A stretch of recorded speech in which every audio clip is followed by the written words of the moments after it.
Hello everyone, I am Amir Khan, Faculty of Chemistry from Mahatma Gandhi Shikshan Sansthan Darbhanga. Today I will teach the most important topic for class 11th chemistry and the topic is problem related to mole concept. तो student आज मैं बात करूंगा problem related to mole concept. तो student class 11th के लिए मोल concept बहुत ही ज़्यादा इंपॉर्टेंट हो जाता है। तो चलिए मोल कंसेप्ट से रिलेटेड कुछ प्रॉब्लम्स को हम लोग डिस्कस कर लेते हैं। जैसे सपोज डैट मान के चलिए स्टूडेंट कि बेंजीन है, बेंजीन का फॉर्मूला क्या होता है C6H6। तो अगर कोई हमसे पूछता है सपोज डैट कि what is the mass of 1/4 moles of benzene. Question क्या है, what is the mass of 1/4 moles of benzene. 1/4 moles of benzene का मास कितना होगा। तो ये मेरे लिए बहुत आसान है। तो जहाँ तक बात है बेंजीन का, तो फॉर्मूला क्या होता है बेंजीन का C6H6। तो बेंजीन का फॉर्मूला क्या होगा स्टूडेंट C6H6।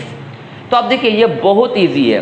तो अब इसका मोल्स कितना है स्टूडेंट, मोल्स इक्वल टू कितना 1/4 और मुझे क्या निकालना है, मुझे यहाँ पर निकालना है मास। क्वेश्चन क्या है, what is the mass of 1/4 moles of benzene. 1/4 moles of benzene का मास कितना होगा। तो ये बहुत ही ज़्यादा आसान है। अब मुझे यहाँ पर क्या निकालना, मुझे यहाँ पर मास निकालना है। तो इट इज़ वेरी इजी, बहुत इजी है। कैसे निकालेंगे, तो जैसा कि हमें पता है कि एक्चुअली मोल्स इक्वल टू कितना है 1/4। तो as we know that mole का एक फॉर्मूला क्या है, given mass, mole equal to given mass by molar mass. क्या, मोलर मास। तो what is the formula of mole, perhaps आपको यहाँ पर दिख रहा होगा, moles equal to what, given mass by molar mass. Given mass हम किसको कहते हैं, जो क्वेश्चन में दिया है। मोलर मास जो मॉलिक्यूलर मास होता है, जो कि 1 मोल के बराबर होता है। Actually student molar mass are those mass which is equal to 1 मोल।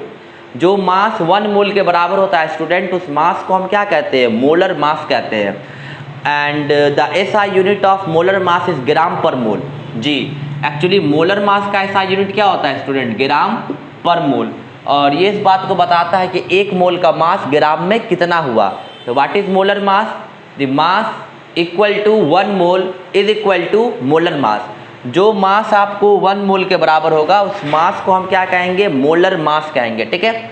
तो what is the formula of mole, mole का फॉर्मूला है given mass by molar mass. अब मुझे मोल कितना दिया हुआ है स्टूडेंट, मोल दिया हुआ है 1/4। मुझे क्या निकालना है, गिवन मास मतलब GM। बेंजीन का मोलर मास कितना है, तो बेंजीन का मोलर मास इजीली हम यहाँ पर कैलकुलेट करेंगे। ओके, तो स्टूडेंट बहुत आसान है बेंजीन का मोलर मास निकालना। कार्बन का मास कितना होता है 12, ऐसा 6 कार्बन है तो 12 6 कितना होगा 72, प्लस हाइड्रोजन का मास कितना होता है 1, वैसा 6 हाइड्रोजन है तो 72 + 6 कितना हो जाएगा 78। तो जहाँ तक बात है बेंजीन का स्टूडेंट, तो बेंजीन का मोलर मास कितना होगा 78। तो अब हम यहाँ पे क्या लिखेंगे 78 ग्राम पर मोल। और गिवन मास भी किस में होगा, ग्राम में ही होगा स्टूडेंट। तो ग्राम से ग्राम कट गया है ना।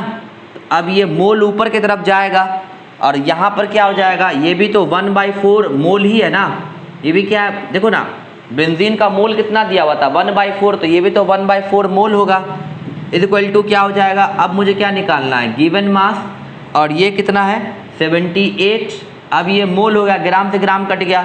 अब स्टूडेंट अब मुझे क्या करना है, अब इजीली हम यहाँ पर कैलकुलेट कर लेंगे। मैं इसे थोड़ा मिटा रहा हूँ और यहाँ पर मेरा गिवन मास कितना हो जाएगा, गिवन मास हो जाएगा। अब डायरेक्टली इसको मल्टीप्लाई कर देंगे तो क्या हो जाएगा 1/4 × 78।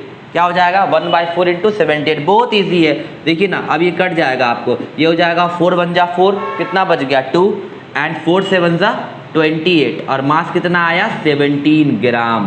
कितना आया 17 ग्राम। परहैप्स आपको यहाँ पर दिख रहा होगा। तो याद रखना है हम लोगों को स्टूडेंट, क्या याद रखना है, ये हम लोग के लिए बहुत ही ज़्यादा इंपॉर्टेंट हो गया कि जहाँ तक बात है बेंजीन का, तो 1/4 याद रखिएगा 1/4 moles of benzene is equal to how much 17 gram. तो स्टूडेंट बहुत ईजी है। अब मोल कंसेप्ट आप पढ़ोगे क्लास 11th में तो वो बहुत ही ज़्यादा ईजी आपको मिलेगा। हाँ, जहाँ तक बात है मोलर वॉल्यूम्स, तो मोलर वॉल्यूम्स का कुछ क्वेश्चंस थोड़ा आपको लगेगा कि इसमें हम फंस रहे हैं। लेकिन वो भी बहुत ईजी होता है। तो 1/4 मोल्स था, गिवन मास निकालने के लिए क्या किए, 1/4 को मल्टीप्लाई किए बेंजीन के मोलर मास से, तो आ गया कितना 17 ग्राम। तो स्टूडेंट आज के लिए इतना ही, अब हम लोग नेक्स्ट वीडियो में मिलेंगे। थैंक यू सो मच, जय Hind and have a nice day.